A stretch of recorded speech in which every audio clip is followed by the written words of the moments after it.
Man, what's up, what's up, what's up? Salute, people, salute. Man, first off, I want to apologize about yesterday, missing my scheduled time. Had a lot of stuff going on, a lot of family stuff going on, so it tied me up. By the time I looked up, it was super late. And I'm sitting here tonight. My grandkids getting yelled at right now because their daddy like telling them to get over here. They like, man, I'm chilling with pops.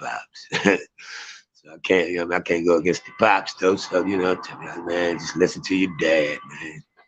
I got you though. You know what it is, man. But this is it's part two right here, man. To this is a sequel basically, man. The journey of Mr. Yak. He did. And when I last left off, I believe I had just left Baltimore, going back to Chicago. If I'm not, let me hold on one second. Hold on one second. Yes, because I went back to Chicago for a real short period of time. Now, this is how we're gonna do this. Now, when I left Baltimore, it was me, my baby mom's, or my kid's mother, whichever people prefer, and my three kids, my little girls, Sharon, Carlisa, and Candace.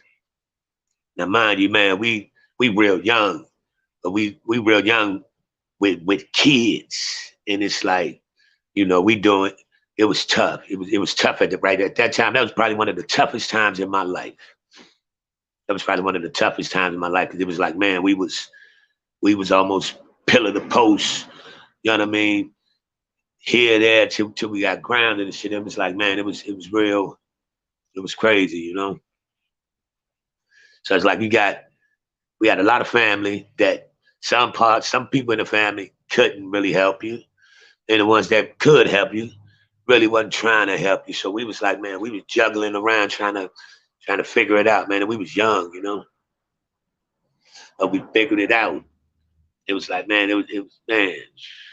As I'm sitting there thinking about that, man, it was like, man, but we stayed together no matter what. And I can remember, man, staying at my baby mom's aunts and shit. We had to sneak in through the basement. Her cousins and them sneak us in, and we stay in the extra room in the basement type shit. It was tough, man. We was young, short. We was young with three young shorties, and we trying to figure this shit out, man. Because it was like, man, nobody was giving us a blueprint to it, to how to make it. It was like, man, man, it was some tough times right there. And then out of the blue, my kid's mom, one of her childhood friends that grew up in her neighborhood, Frank Nitty, my man Frank motherfucking Nitty, one of the Blackstones, one of the Black Pea Stones, you dig? He called my baby mom's like, man, my girl up here in Cali, man, we doing what it do, blase, blase, skip the bam, bam. And me and him got to chopping it up over the phone like regularly. He was like, man, y'all should come here, man. Plus, you be spitting, bro, telling you how to go down. And shit got real tight. Shit got real tight for us, man. So it was like, man, I was like, fuck it, man. We gonna give it a shot. Give California a shot. Chicago ain't really hitting on nothing right now for us. You know what I mean? Everything was like hitting a brick wall. So we was like, man, the hell with it. We gonna try Cali, man. The big man, we caught a train. We caught a train from Chicago, Illinois, all the way to California. Me, my kids' moms, and my three kids, man. And we ain't catch the train like we had no suite or no shit. You know what I mean? We was on the train in them seats that sit straight up for about 5 days. And we eating the bare minimum, man. It was tough, yo, man. This was like a real tough period in my life. That was one of the toughest times in my life right there. Because as a man, even though I was young, even though I was real young, as a man, trying to figure out how you gonna take care of your seeds and provide for your kids, and you hitting a lot of stumbles in the process, that becomes like real hard and hectic on your mental. So I was like, man, I was trying to figure out how I was going, man. keep it going for my kids and shit at that time, man. So that was one of the toughest times for me, man. And when I made it to California, I had $20 in my pocket. I'm with me, my kids, mom, and 3 kids. I made it to Cali with $20 in my pocket. But my man, Frank Nitty, man, I still got love for this nigga today. Frank Nitty said, man, y'all come stay with us. Get on, you know what I mean? Come stay with us for a minute. Get on your feet. Go do what you got to do. Juggle some things. Shake a little, work the system a little bit and do what you got to do. Man, after a week, I was in a hotel with hotel vouchers. So we got a roof over our head. And Frank Nitty got the moving and shaking me around, showing me things in Cali. And man, after man, Let's Start Live. What's up, brother? What's up? Salute, Yak. Yep, I rode the rails here to Kentucky. Stopped in the shot. Tough man, bro. I tell you, this was a tough time in my life for me right here. But we get to Cali, man. I had $20 in my pocket, a baby mom, and 3 kids. So my man Frank Nitty, man, he roofed us for about a week. You know what I mean? We did what we had to do, man. We was in the hotel for a little stretch. And then, man, it was like I got to moving around and shaking and start having to put my hands in them streets a little bit. You know what I mean? Shit, but 3 weeks later, man, I was in a 3-bedroom townhouse with my baby mom and kids, you know? And now we settled. You know what I mean? I got a little income coming in. It might not be, you know, a 9 to 5, but I got some income coming in now, you know? And it was like, man, I'm in a whole nother, when I moved to Cali, it was like being in a whole nother world compared to Chicago or Baltimore at that time.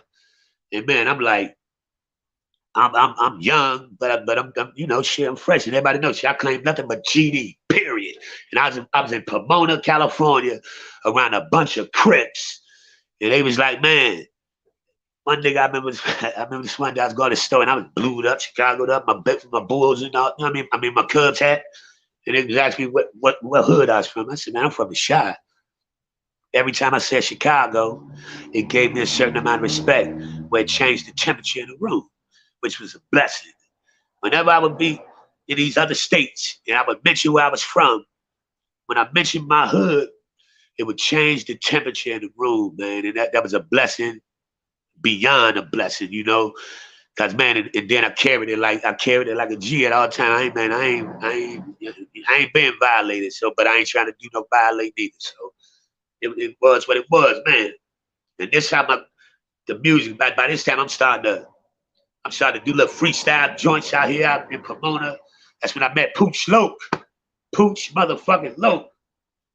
We started, you know what I mean? We started just moving around doing the music and ironically created a little, like a group. It was me, Pooch Loke,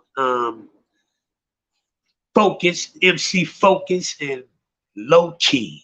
Man, L Blue, what it do? Man, damn, that just brought me back. Man, we combined a little, it was 4 cats living in the same townhouse area. Me, Pooch Loke. Pooch Loke was a Crip.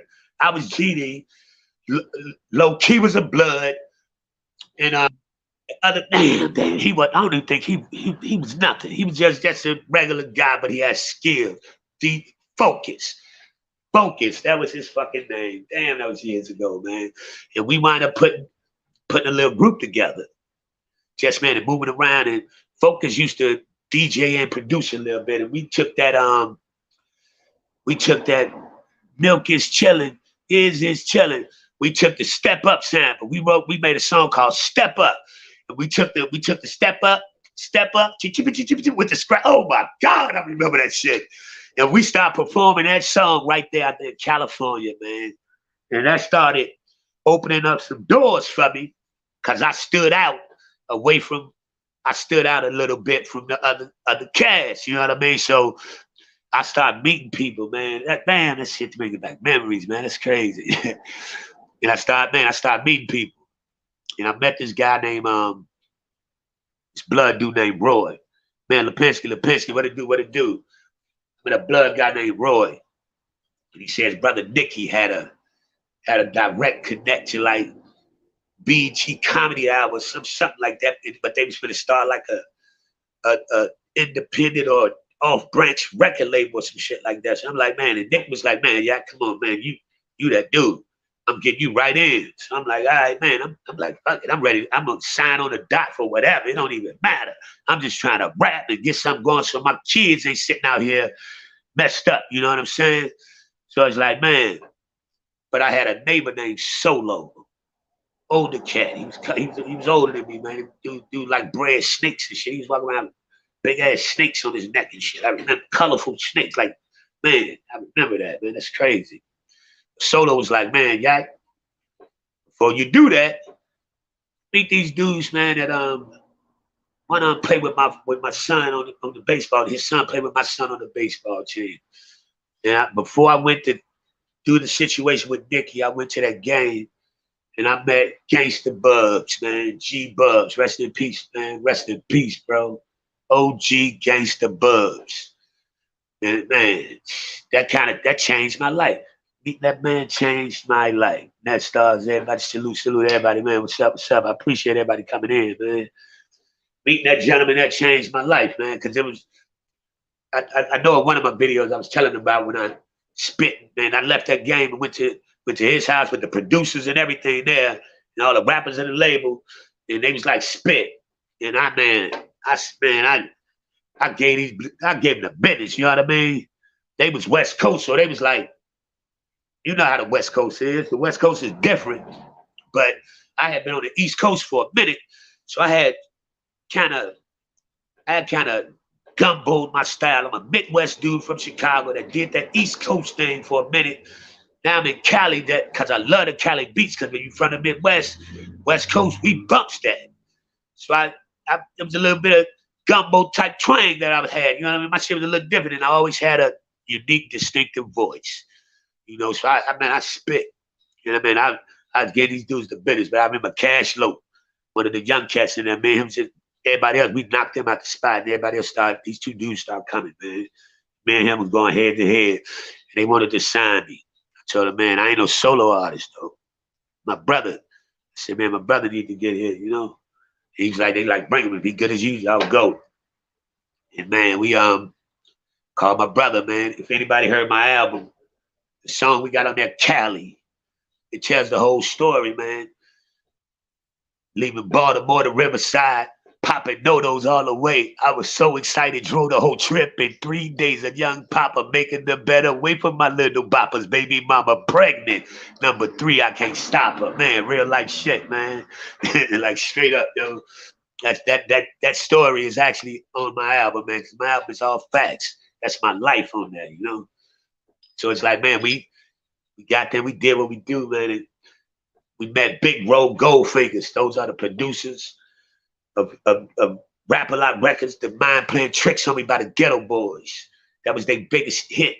They had the platinum plaques, the gold plaques. You know what I mean? Big Roll and Goldfingers, and I'm still in contact with my big brothers to this day, man. These dudes changed my life, man. They taught me how to make real songs, real music. You know what I mean? Be a real artist. That's who I learned it from, Big Roll and Goldfingers, man. Cause they would put us in the studio.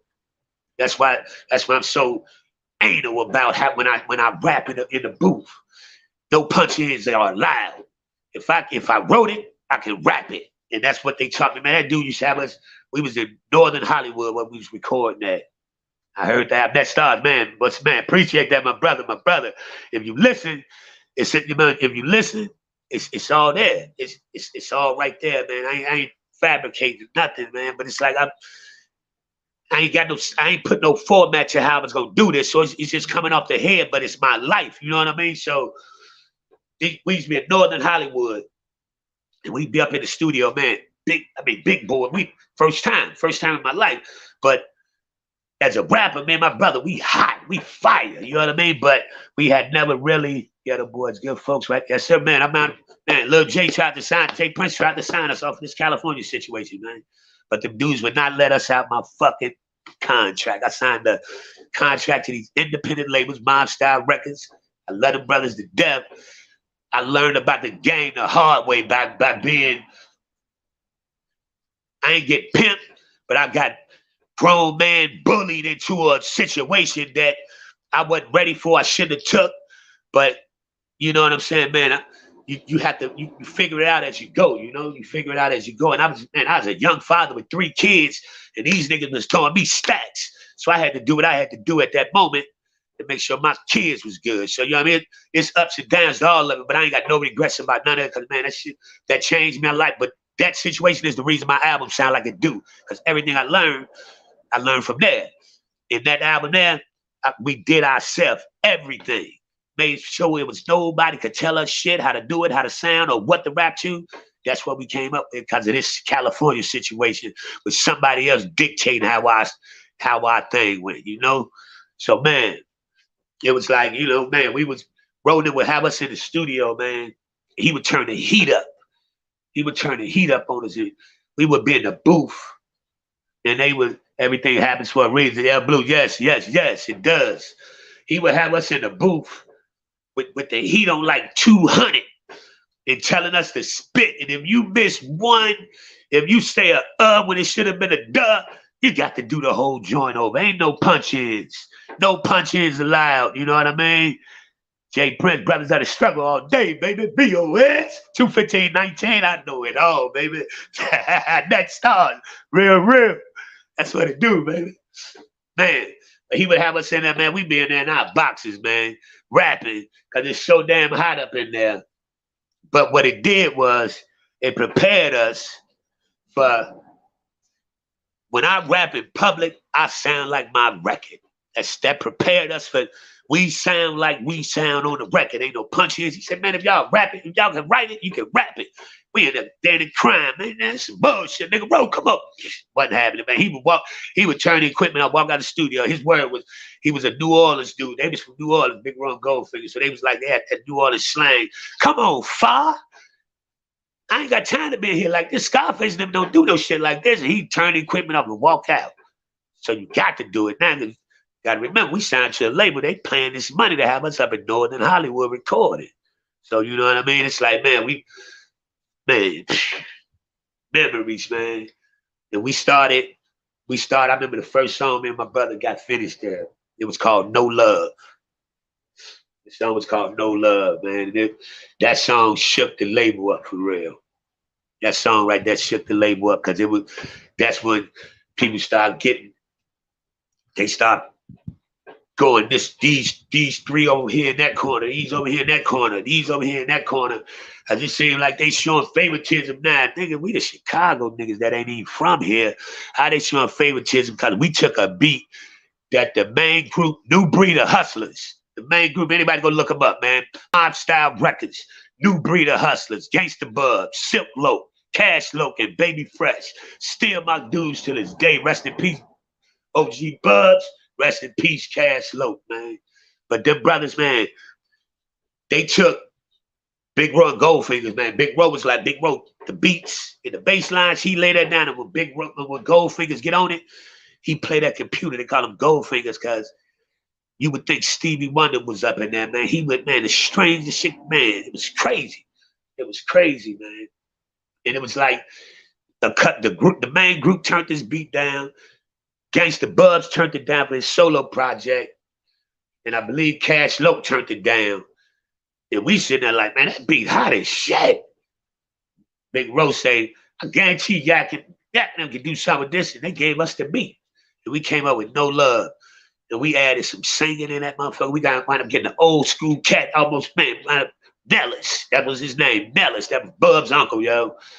And we wound up putting Nellis on there singing the hook.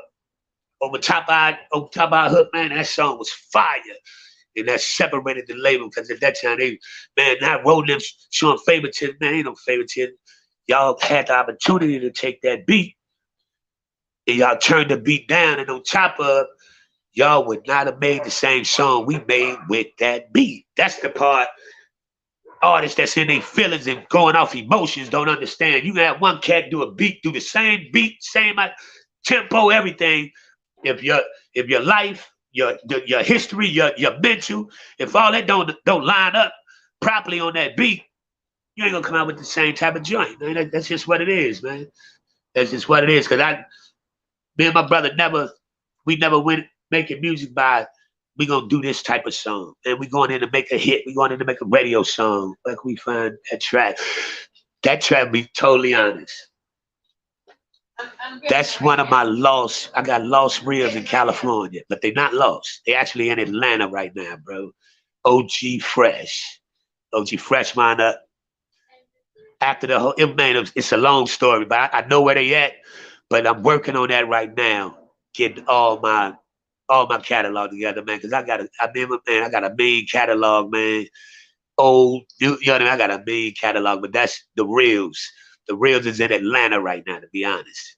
Cause my guy had the CEO. He wound up doing some jail time after the label broke up, and he still had all the reels and all the masters and everything. He still got them, you know. But trying to work something out right now where I get all of that, man. I laid some material down in California, man. That was like real. Man, that was real serious, man. That was real serious. I mean, like, man, man, bro. I'm gonna send you my first two solo projects. I just actually got throw my hands back on those, man. My first two solo projects from '97 and '98. Because after I left Cali, went back to Chicago, I put some solo projects out. Because my brother was done with music. Wait, all that shit went. He was man, the hell with this shit. I'm going to get a job. You know, but I wind up putting out some. But I'm going to send you those, bro. I'm going to send those to you. And my wife keeps telling me right now, my second album, the second song on that album, she keeps, that's the best song you ever did. Put that back out. Re-release it. So I'm about to start, you know what I mean? I'm about to start juggling some of them, putting it up in the people's face, man. Because it's history, man, and it's mine. It's my story. It's the truth, and I don't care who do or don't like it, man. I love it, you know. But I guarantee if you listen to it with an open ear and don't come in being judgmental, you gonna feel it. Cause it's my life. I never rapped. I never wrote songs going off what somebody else rapped about, or made a song about. I never went in intentionally trying to make a song create this type of way. If I would go in there saying I'm gonna make a hit, I've been at 7, 8 hours and they ain't got 3 lines on the paper. They don't have 3 lines on the paper because my brain don't click like that, man. You know what I mean?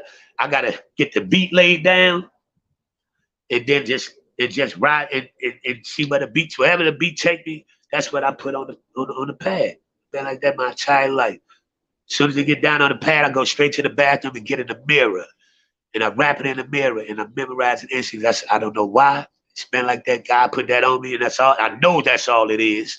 I get in the bathroom in the mirror and rap it, and that's how it sticks to my mental. Been doing that since I was a shorty, man, like crazy, man. This taking me back, man. I don't even like, man, this is wild, yo. I always said I was gonna do this, but I didn't know how I was gonna do it. I ain't had no format or nothing to this, man. But it was man. So at this time, Cali started getting kind of, the company started getting a little divided because in the beginning, this label had just one main group. But by this time, they started adding on. That's what's up. I was in the Ville 97, 98, repping to the right. Kentucky got a lot of G's down there. Probably more now. Yeah, definitely do. Man, right now I got my man Germ out there in Kentucky, man. Another dude I got a song with off my solo project. Germ's up there in Kentucky, man. So right, everybody started jockeying for position right now, man. So I remember this, man. The big Bro and Goldfingers got me and my brother in the cut. Chuck, they ride with us, right? And you know, they producers, they platinum producers, like gold producers. They got plaques, you know. So they glad you decided to share the story, man. El Blue, I appreciate it, man. Definitely appreciate it. So now you got to think about how this goes. The producers who are the platinum producers, they got me and my brother, and they hit pocket. They say they like fucking. If this shit blow up, these are 2 cats we want to roll with. So that tell you something right there, right? So then you got the CEO Fresh. He got to do Drama. I remember Drama. Drama was a spitter. He could rap, but Drama was one of them pretty ass Cali niggas with the slick ass long ponytails and shit. You can spit, but you ain't spit enough to deal with me. You know what I'm saying? So everybody was jogging for position at this time, man. And it was like, man, Big Ron Goldfingers, they was like, y'all better than this, man. We did a show up at, it was a club called the Pink Cadillac. And we opened up for CJ Mack, Papa LQ, and Bushwick Bill. Those was rap-a-lot artists. and the sound system was trash, man. It was trash, man. My brother, and Malika. Malik was signed to Coolio's management company. We wrote the song that day. Man, so how the line go? That's actually on Cali. That this part is rapped in that produced, and written and dropped that day. Performed it that night. R.E.P. Don't play. After the show, got approached by Jay Prince. Rap-A-Lot Records, man. We was on 10. Walked out to the Blazer, grabbed the tape and popped it in. He said, y'all boys good. We've been rocking ever since. Now I'm leaving. I'm going back to Cali. That's real. That man, Jay Prince, he heard us rapping. My brother was heated, man. The sound system was bad, yo. And I'm sitting there, I'm like, damn, but we spit. And the dude came up to me like, man, y'all sound pretty good. He said, did I hear you say something about GD? I said, yeah, you did, bro. I said, man, I'm from Chicago, man. I'm GD, bro. And he like, man, I just talked to Larry Hoover the other day. I said, man, he said, y'all sound good. I'm like, I said, man, appreciate it. Sound system all fucked up, bro. We better than that. He like, man, I feel you. He said, I know how music go. He said, my guys sound trash too. They sound worse than y'all. I look up, I'm like, it's CJ Mack, Papa LQ, and Bushwick Bill. I turned back around. He said, man, what's up? Lil J, Rap-A-Lot Records, man. I'm like, whoa, what? He like, man, y'all got something we can hear? I'm like, and I go run and get my brother, man. We had an 85 Blazer. We had a gray and black 85 Blazer with a kicker box in the back. That man walked out of that club, walked to the Blazer with us, and popped the CD in, man. And popped a cassette tape in. Let me rephrase a cassette tape. That's how far this go back, you know. Popped that cassette tape in, and he listened to about 7 odd joints, yo. He listened to about 7 of them. Then, ironically, Big Row and Goldfingers got a direct connect to him because of the Mind playing tricks on me by the ghetto. So we just know it's over. We finna go. It's a rap, nigga. We finna be a rapper like Scarface is my rapping idol. I've been trying to spit with Faces. So, man, that's been mine. I've been wanting to go head to head with Faces. I was a shorty, man, for real. So I'm thinking it's about to go down. Lil J called the label the next day, man. And we sit there and Bub and Fresh. I love them brothers, man. But if I was in a better position, I probably would have beat the fuck or aired them niggas the fuck out, yo. But we was in a kind of a no-win situation, man. And they sat right there and told Rap-A-Lot Records, no, we want them Chicago boys. We got them. They up next. If y'all want them, y'all got to take everybody. They didn't want everybody, man. They wanted them 2 Chicago boys. R.I.P. We used to be called Raised in Poverty. R.I.P. Now it's R.A.P. Rhythm and Poetry. Yeah, Scar's one of my favorites too. Yes, Blue. Man, you know what I mean? So it was like, man, that crushed us, man. You talk about a gut shot? Bleh! Straight gut shot. I made a gut shot, man. Yeah, he was and still is a legend, spitting that real Scar. Yes. Man, but I did get excuse me, a face mobs in the house. When you already. I did get to spit with Face one time, and I'm going to tell y'all this true story right here. Big Row. We was up at Ruthless Radio. Eazy-E had a radio station in Cali. It was called Ruthless Radio. We was there to New Breed of Hustlers had a new song out called BG Thing. So they up there promote the song BG Thing. They wind up sliding me and my brother in a couple of artists spit over the air. This is a 2-part that changed that happened right here. 2-part event that happened right here. So me and my brother got to spitting over the air on Ruthless Radio for Eazy-E, right? Ironically, my brother name used to be Maniac and Mac 10. They heard me and my brother spit. Two of them people called the labels when it got Mac 10 patented, said that brother got to change his name. And they was going to put Mac 10 the Blood dude out from Inglewood. They might pick our album up thinking it was him and blah, blah, blah. So that's why my brother is called the Mac to this day. He had to take the 10 off. True story. You know what I mean?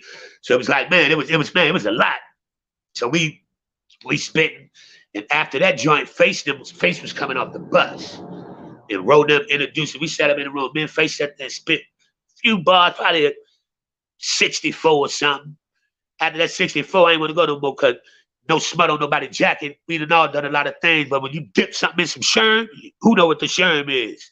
And you hit that and you start speaking some of that other mind playing tricks on me type of shit. Took it to another level and I quit spitting that night. True story. I ain't gonna bullshit you. No smut intended on that man because he one of the greatest to ever do it. We all have done some things in our life that we ain't doing today. You feel me? So it is what it is. But I did get to spit with my idol for a minute. I got about 64 bars in. After that, I'm like, all right, I ain't dipping no sherm to try and compete with your ass. Let's get in the booth. That's what I'm at. I think I can get with you in the booth. So, man, true story, though, you know? Legendary, man, for real, for real. And all of this can be checked. Do some background checks, man. Mob Style Records, New Breed of Hustlers. Look it up, people. Look it up. And ask them about R.I.P. Maniac and Mac 10. That's what it is, man. Contact Big Road. He is in Arlington, Texas right now. Goldfingers is in Florida right now. Goldfingers is actually in a church where he got married to the female that he met in California that I knew the first day he met her. They've been married now about almost 25, 30 years. Crazy, man. Met on some old smut bag shit, too. No, let me take it. Excuse me. Apologize, but man, real shit. But man, it's deep. I don't even know how I'm gonna do this, man. Man, it's so much, man. It's so much, man. It's real life, man. It's so much. But man, I'm gonna stop it right there, man. And I'm gonna tap it in tomorrow or something, you know. Because man, it's a lot to this. I don't know how many parts it's gonna be. I really don't know. I'm gonna just walk this up, man. Cause it's my story, it's my truth, and it's all my facts. So you know what I mean? I ain't gonna add nothing, I ain't gonna take nothing away. I'm gonna give it how it is, man. And that's just what it is, man. L Blue, always appreciate you, always here, man. Up one day and chop it up on your pen. I'm gonna do it over because the way it happened, it's not clear as I want it to be. Big Bro, I got an interview with Big Bro up on my channel. I actually got an interview with him up on my channel because what was it, about 3 months ago, maybe? Big Bro's health kind of diminishing right now, but he's a legend. When I say he's a legend, he is a legend, man. But you can go listen to that on my platform now, the one with Big Run. You'll hear what he's saying, man. Fire, your voice is iconic still. He telling stories about my California experience. It's on my page. It's actually on my page. But I want to do it over, but the clarity and everything is much better, man. So, you know, it's like, man, it is what it is. It's my truth, man. Ain't no lies, man. I ain't telling no lies, man, because I don't have to. I got a story that, man, most can't even stand up to, man, respectfully. You know? L Blue, I appreciate it. Rain, I appreciate it. Man, that Stars Live. Man, I'm checking you out today. What you got going on over there, man? We gonna holler, bro. We gonna holler, bro. I appreciate y'all, man. I really do, man. But man, I'm gonna take this one about out the door right here, man. And just I'll be back to I'm coming back to definitely, man, because I'm starting to feel it. This taking me back down memory lane. What's up, girl name? Back down memory lane. Appreciate everybody, man. Like, subscribe, and share, folks. Like, subscribe, and share. I ain't being cocky, but you don't have to respect me, but you sure won't disrespect me, you dig? Holla back, people. Much love, man. Thank you. Real shit. Holla back.